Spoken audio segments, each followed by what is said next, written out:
Bagaimana mungkin ribuan tahun lalu, tanpa alat berat, nenek moyang kita mampu memahat dan mendirikan batu sebesar rumah? Jawabannya tersembunyi di balik situs megalitik Nusantara. Kita akan bahas setelah pesan berikut ini.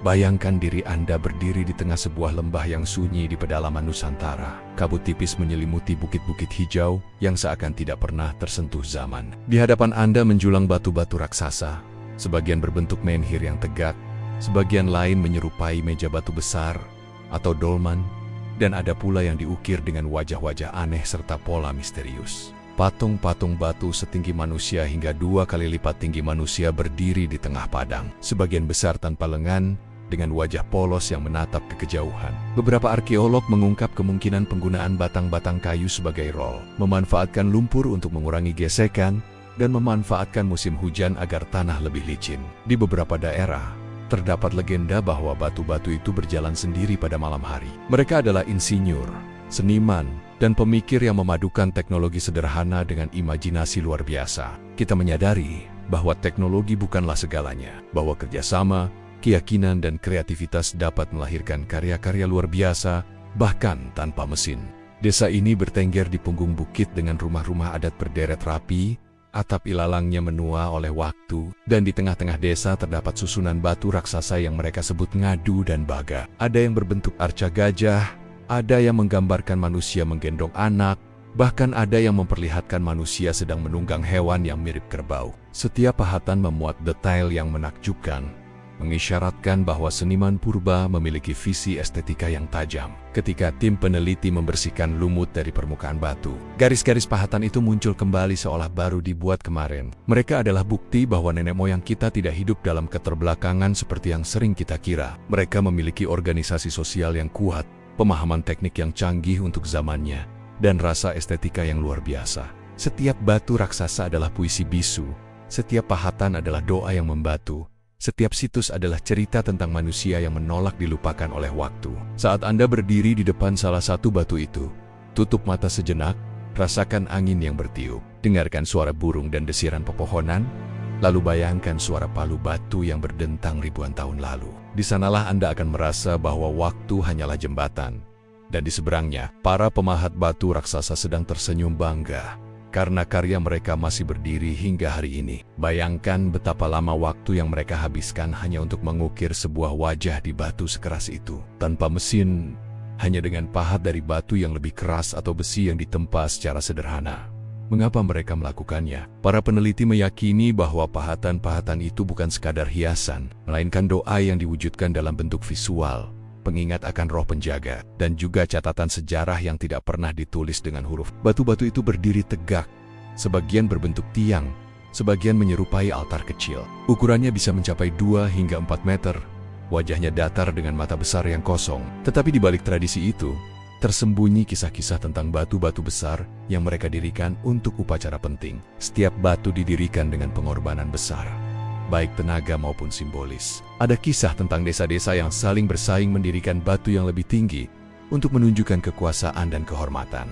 Bayangkan satu desa yang memutuskan untuk mendirikan batu setinggi 6 meter. Mereka menebang pohon-pohon besar, membuat lintasan khusus, lalu menarik batu itu dengan tali rotan sambil menyanyikan lagu-lagu adat. Seluruh desa terlibat, dari anak kecil yang membawa air minum, ibu-ibu yang menyiapkan makanan, hingga para tetua yang memimpin doa. Ketika batu itu akhirnya berdiri tegak, sorak-sorai bergema, gong dipukul bertalu-talu, dan tarian kemenangan pun digelar semalaman penuh. Batu itu kemudian menjadi pusat desa, tempat upacara, tempat berkumpul, dan tempat yang mengingatkan setiap orang akan kekuatan kebersamaan. Beberapa berdiri sendirian di tengah padang rumput, yang lain tersembunyi di balik pepohonan. Warga lokal meyakini bahwa batu-batu itu adalah jelmaan manusia yang dihukum oleh para dewa karena melanggar aturan adat. Legenda itu mungkin terdengar seperti dongeng, namun justru disitulah letak keindahan sejarah lisan yang bertaut dengan artefak nyata. Bayangkan bagaimana generasi demi generasi berkumpul di sekitar patung-patung itu, mendengarkan kisah dari para tetua,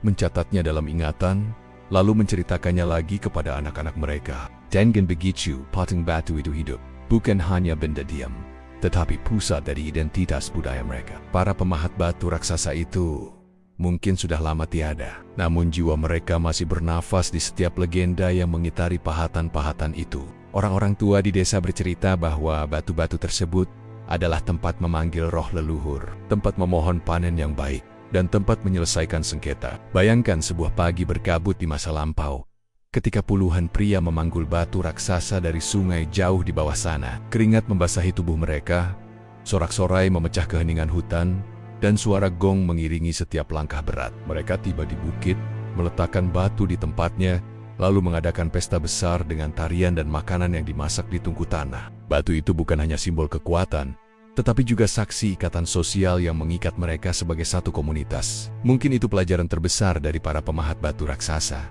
bahwa manusia dengan segala keterbatasannya dapat menciptakan sesuatu yang abadi jika ia mau bekerja bersama dan mempercayai visi yang lebih besar dari dirinya sendiri. Jadi, lain kali ketika Anda melihat menhir tegak atau dolmen besar di tengah ladang, berhentilah sejenak, sentuhlah permukaannya, dan dengarkan bisikan masa lalu yang berkata, "Kami pernah ada di sini, kami pernah bermimpi besar, dan kami ingin kamu mengingatnya." Mereka memahami medan, memanfaatkan sumber daya, dan memiliki visi jauh ke depan. Situs-situs megalitik itu bukan hanya monumen kematian, tetapi juga simbol kehidupan, perayaan, dan identitas. Setiap pahatan adalah bahasa, setiap posisi batu adalah kalimat, dan setiap situs adalah cerita yang menunggu untuk dibaca kembali. Tentu itu hanyalah simbol betapa sulitnya pekerjaan tersebut, sehingga hanya dapat dijelaskan dengan keajaiban. Namun, jika kita perhatikan lebih dekat, keajaiban sesungguhnya adalah kemampuan manusia untuk bersatu, menyatukan tenaga, pikiran, dan iman untuk mencapai sesuatu yang jauh lebih besar daripada diri mereka sendiri. Bukankah itu esensi dari kebudayaan, bahwa dari keterbatasan lahirlah karya yang melampaui zaman? Warga lokal menyebutnya Watu Palindo atau batu yang menghibur. Di Nias, khususnya di daerah Bowo Mataluwo, kita menemukan batu-batu besar yang digunakan sebagai tempat duduk tetua adat, atau sebagai altar pengorbanan pada masa lalu. Untuk mendirikan satu batu besar saja, dibutuhkan puluhan orang dan upacara khusus. Hingga kini, sebagian masyarakat masih mengadakan upacara lompat batu, sebuah tradisi yang lahir dari budaya megalitik mereka. Bayangkan sebuah desa yang berkumpul, suara musik tradisional mengiringi prosesi. Pemuda-pemuda melompat melewati tumpukan batu sebagai lambang kedewasaan.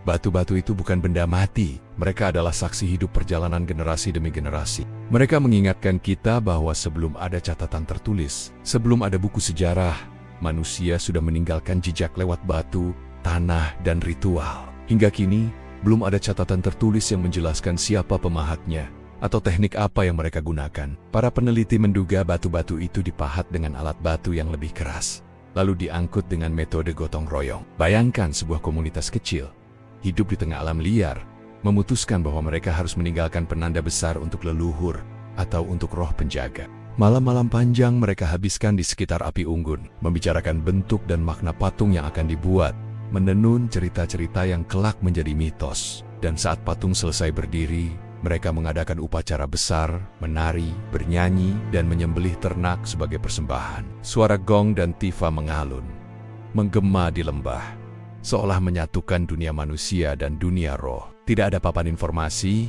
tidak ada suara pemandu, hanya angin yang berdesir pelan dan burung-burung yang sesekali terbang rendah. Anda bertanya dalam hati, bagaimana mungkin ribuan tahun lalu, tanpa alat berat, tanpa teknologi modern, nenek moyang kita mampu memahat dan mendirikan batu-batu sebesar ini? Pertanyaan itu bergema di kepala, mengalir bersama rasa takjub yang membuat Anda lupa waktu. Setiap retakan di batu terasa menyimpan rahasia yang belum pernah benar-benar diungkap. Sialah mereka. Ribuan tahun yang lalu, jauh sebelum kerajaan-kerajaan besar tercatat dalam sejarah, masyarakat prasejarah di Nusantara sudah mengenal konsep situs megalitik. Di Sumatera Selatan, Lembah Pasemah menyimpan ratusan arca batu yang tersebar di tengah sawah dan hutan. Sebagian berbentuk manusia memeluk anak, sebagian lagi menggambarkan wajah-wajah dengan mata bulat besar. Arkeolog yang meneliti situs ini menemukan bahwa setiap batu raksasa itu tidak berada di tempat asalnya. Mereka diangkut dari bukit-bukit jauh menggunakan kekuatan manusia dan mungkin alat sederhana dari kayu serta tali rotan. Bayangkan puluhan, bahkan ratusan orang menarik batu besar dengan tarikan serentak, diiringi nyanyian kerja yang memompa semangat. Mereka berjalan menuruni lereng, melewati sungai, dan menempatkan batu itu dengan presisi di lokasi yang telah ditentukan. Ini bukan sekadar pekerjaan fisik. Ini adalah proyek budaya, ritual, dan keyakinan yang tertanam dalam kehidupan sehari-hari mereka. Setiap tetes keringat adalah doa. Setiap tarikan tali adalah ikatan komunitas. Di Sulawesi Tengah, Lembah Bada, Napu, dan Besoa menyimpan misteri yang tak kalah mencengangkan. Teknik memindahkan dan mendirikan batu raksasa memang tampak mustahil bagi kita.